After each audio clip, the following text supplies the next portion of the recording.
Maths class 10 exercise 9.2 question number 4 को देखेंगे। The length of the shadow of a tower standing on level plane is found to be 20 metre longer when the sun's altitude is 30 degree then when it was 60 degree height of the tower। तो question थोड़ा सा question का लिखने का तरीका जो है थोड़ी सी इसमें कॉम्प्लेक्सिटी है, बच्चों को समझने में थोड़ी सी परेशानी होगी।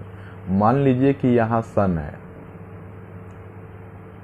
आप लोग इसे समझ लेना बेटा। तो कह रहा है कि ये टावर है, तो टावर है तो इसकी कोई शैडो ग्राउंड पर बनेगी ना। तो ये देखिए, ये शैडो है और ये क्या है, टावर है। जब इसका डायरेक्शन चेंज होगा तो शैडो जो इस ग्राउंड पर फॉर्म हो रहा है वो कभी बड़ा भी हो सकता है, कभी छोटा भी हो सकता है। बिल्कुल टावर के अगर ऊपर हो तो शैडो थोड़ा छोटा बनेगा। जैसे जैसे सन का डायरेक्शन इधर बढ़ते जाएगा वैसे शैडो भी इसका बढ़ते जाएगा। तो क्वेश्चन को आप लोग इसी के अकॉर्डिंग समझिए कि मान लीजिए कि ये टावर है, टावर का मैं नेमिंग कर दे रहा हूँ, यह है DC, इसको हमने मान लिया D और इसको मान लिया C और इस पॉइंट को हमने B मान लिया और ये इसको मैं X मीटर मान ले रहा हूँ, यानी कि शैडो इसका इस सिचुएशन में शैडो देखिए X मीटर है। तो फिर आप क्वेश्चन को पढ़िए, कह रहा है कि the length of the shadow of a tower standing on level plane is found to be 20 metre longer. अब क्या कह रहा है कि 20 मीटर और ज़्यादा हो जाता है, क्या, when the sun's altitude is 30 degree, यानी कि सूरज की जो ऊंचाई होगी, जिस डायरेक्शन में सूरज होगा, जिस एंगल पर होगा, उस समय शैडो की लेंथ एक फिक्स हो गई। तो कह रहा है कि 60 डिग्री पर था तो ऐसा है, लेकिन एल्टीट्यूड जब 30 डिग्री हो जा रहा है तो ये जो शैडो है ना वो थोड़ा बड़ा हो जा रहा है। कितना बड़ा हो जा रहा है, 20 मीटर बड़ा हो जा रहा है। तो आपको फिर पहले एंगल भी तो दिखाना होगा। तो देखिए ये इस पॉइंट पर ये शैडो देखिए यहाँ से यहाँ तक, पहले BC पॉइंट, BC पहले शैडो BC था। अब क्या हो रहा है कि BC इस पॉइंट से भी आगे की तरफ बढ़ जा रहा है।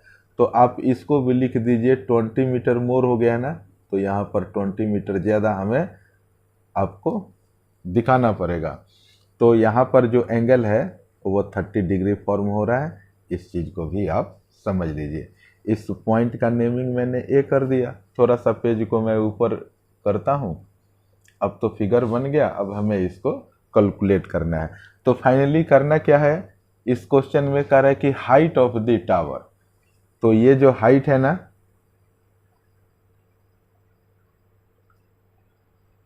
हमने लिख दिया H, यानी कि H मीटर इसकी हाइट को हमने एज्यूम कर लिया। तो चलिए अब इसको सॉल्व करते हैं। सबसे पहले लिखिए tower, TOWER, tower is equal to क्या है, CD है। तो हमने यहाँ लिख दिया CD और इसको हमने कितना एज्यूम किया है, H एज्यूम किया है। और ये देखिए BC लेंथ को हमने कितना माना है, X मीटर। तो आप ये भी लिख दीजिए, BC is equal to X मान लीजिए। आप यहाँ पर भी मीटर लगा दीजिए, यहाँ पर भी मीटर लिख दीजिए। अब हम BCD ट्रायंगल में हम कुछ कैलकुलेशन करेंगे। तो लिखिए यहाँ पर 90 डिग्री हम लिखते हैं, ये देखिए BCD। तो आप लिखिए in right triangle, in right triangle BCD। अब देखिए यहाँ एंगल 60 डिग्री है, एक हम परपेंडिकुलर लेंगे और एक हम बेस लेंगे, जिससे हमारा क्वेश्चन आसानी से बन सकता है।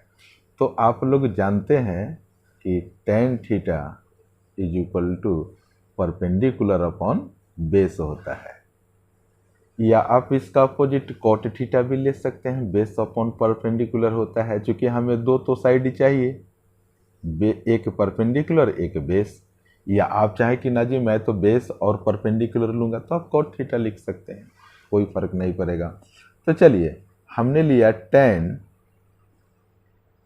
60 डिग्री इज इक्वल टू क्या हो जाएगा, आपका परपेंडिकुलर क्या है, CD है, तो आप CD लिख दीजिए, और बेस क्या है, BC, तो हमने यहाँ पर BC लिख दिया। tan 60 डिग्री का वैल्यू होता है √3। आप लोग ट्रिग्नोमेट्रिक टेबल से आप लोगों ने अब तक तो याद ही कर लिया होगा।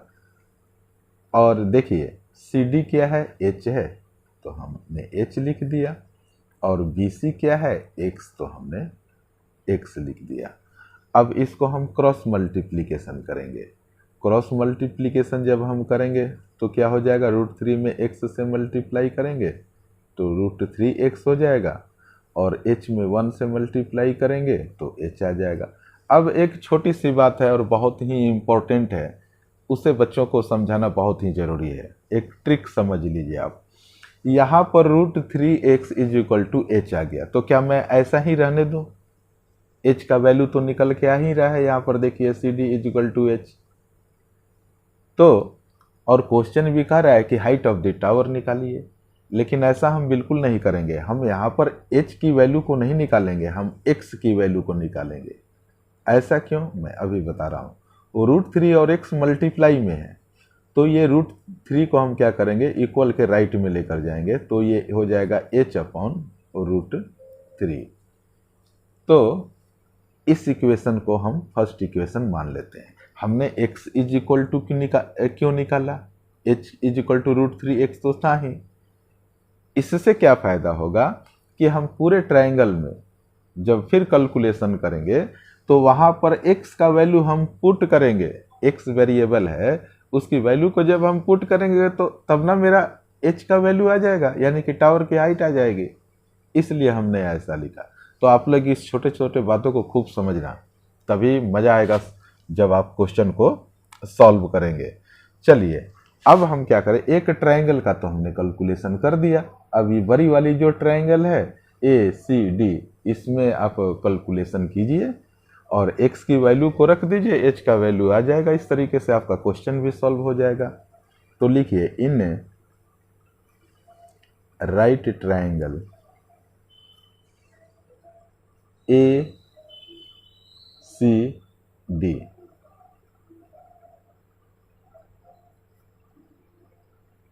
इसमें एंगल कितना है, 30 है। तो आप लिखिए, हम भी फिर लेंगे परपेंडिकुलर अपॉन बेस। बेस में हमारा क्या हो जाएगा, AC हो जाएगा। AC के बदले में आप क्या लिख सकते हैं, x + 20, क्योंकि BC है x और AB है 20। ये तो बहुत सिंपल सी बात है। तो लिखिए tan 30 degree is equal to, पहले लिखिए CD, यानी कि जो परपेंडिकुलर है आप लिख दीजिए CD अपॉन में क्या हो जाएगा, AC, तो आप AC यहाँ पर लिख दीजिए। अब आप देखिए, इस CD के बदले आप CD के बदले आप यहाँ पर H लिख सकते हैं, तो आप डायरेक्ट H लिख दीजिए।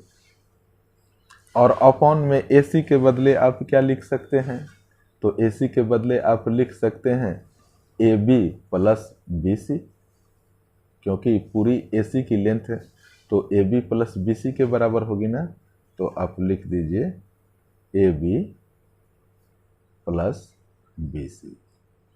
अब अगले बार में हम AB की वैल्यू डाल देंगे। देखिए tan 30 का वैल्यू होता है 1 अपॉन √3 इज इक्वल टू, अब लिख दीजिए यहाँ पर H, और यहाँ पर AB इज इक्वल टू क्या है, देखिए जरा 20 है, तो आप यहाँ पर 20 लिख दीजिए, प्लस है तो आप भी प्लस लिख दीजिए। और यहाँ पर देखिए BC कितना है, x है, ये देखिए BC x है, तो आप x लिख दीजिए। अब नेक्स्ट स्टेप में हम क्या करेंगे कि इसको क्रॉस मल्टीप्लिकेशन करेंगे। तो देखिए 20 + x में जब 1 से आप मल्टीप्लाई करेंगे तो ये 20 + x एज यूजुअल हो जाएगा, और √3 में जब h से मल्टीप्लाई करेंगे तो यहाँ √3 और h हो गया। थोड़ा सा पेज को मैं ऊपर कर दूं ताकि आपको प्रॉपर विजिबल हो सके। अब देखिए, अब हमने तो बेटा यहाँ तक हमने कैलकुलेशन कर लिया, अब इसके बाद हम क्या करें कुछ समझ में नहीं आ रहा है, तो आप अपना दिमाग लगाइए क्या किया जा सकता है। यहाँ देखिए 2 वेरिएबल है, एक x है और एक h है। h हमने टावर के हाइट को एज्यूम किया था, तो इसको तो हम ऐसे ही रहने देंगे, ठीक है। यहाँ पर देखिए आप x का वैल्यू का भी आपने कैलकुलेट करके कुछ लाया था। देखिए यहाँ पर इक्वेशन ये फर्स्ट है ना, यहाँ पर x का वैल्यू है h/√3, तो आप इसके जगह पर x के जगह पर उस वैल्यू को रख दीजिए, बस हो गया। x इजिकल टू क्या है, h/√3 है, और यहाँ पर भी √3 और h है। अब ये तो नॉर्मल बेसिक क्वेश्चन हो गया। अब ना हमें क्वेश्चन से मतलब है और ना ही इस फिगर से मतलब है, क्योंकि हम इस स्टेज तक पहुंच चुके हैं। अब इसे नॉर्मल कैलकुलेट करके आपको h का वैल्यू ला देना है। तो आप क्या कर सकते हैं, ये h/√3 को इक्वल के बाहर ले जाइए, इक्वल के बाद ले जाइए। क्यों? क्योंकि देख रहे हैं आपकी h जैसा यहाँ भी कुछ है, यानी कि एक वेरिएबल h, वेरिएबल के साथ कुछ नंबर वाला पार्ट है, यहाँ भी h वेरिएबल है, तो दोनों एक ही जैसा लग रहा है, यानी कि h वेरिएबल के साथ है। इन दोनों को एक साथ आप रख दीजिए, तभी कैलकुलेशन आप कर पाएंगे। तो लिखिए 20 इज इक्वल टू, यहाँ पर √3h है, और ये देखिए प्लस है ना, तो इधर जब राइट के तरफ आएगा तो -h/√3 हो जाएगा। थोड़ा सा पेज को मैं और ऊपर कर दूं तो आप लोगों को देखने में भी प्रॉपर विजिबल होगा। अब देखिए यहाँ पर क्या करेंगे, अब नॉर्मल आप एलसीएम यहाँ ले लीजिए, तो इसका एलसीएम मैं यहीं पर ले रहा हूँ।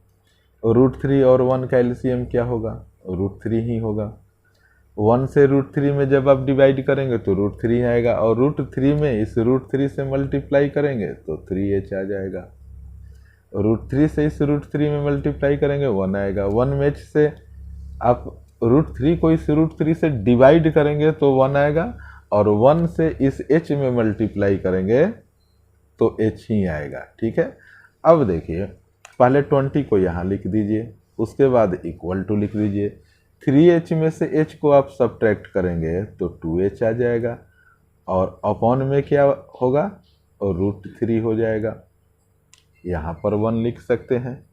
अब यहाँ पर फिर एक बार आप क्रॉस मल्टीप्लिकेशन कर दीजिए। 2h में 1 से मल्टीप्लाई करेंगे तो 2h हो जाएगा, इज इक्वल टू 20 में √3 से मल्टीप्लाई करेंगे तो 20√3 ही होगा। अब देखिए यहाँ से h की वैल्यू निकालेंगे, ये दोनों आपस में मल्टीप्लाई में है, तो इस नंबर पार्ट को नंबर पार्ट के तरफ यानी कि राइट के तरफ ले जाएंगे। यहाँ मल्टीप्लाई में है तो वो अब राइट के तरफ आएगा, तो वो 20√3 के डिवाइड में चला जाएगा। ये देखिए 2 हो गया, इस 2 से इस 20 को कैंसिल कर दीजिए, यानी कि 10√3 आ गया। यानी कि h क्या था,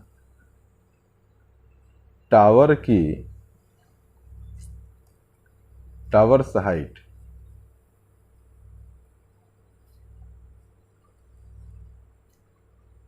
(10√3 मीटर हमारा आंसर आ गया।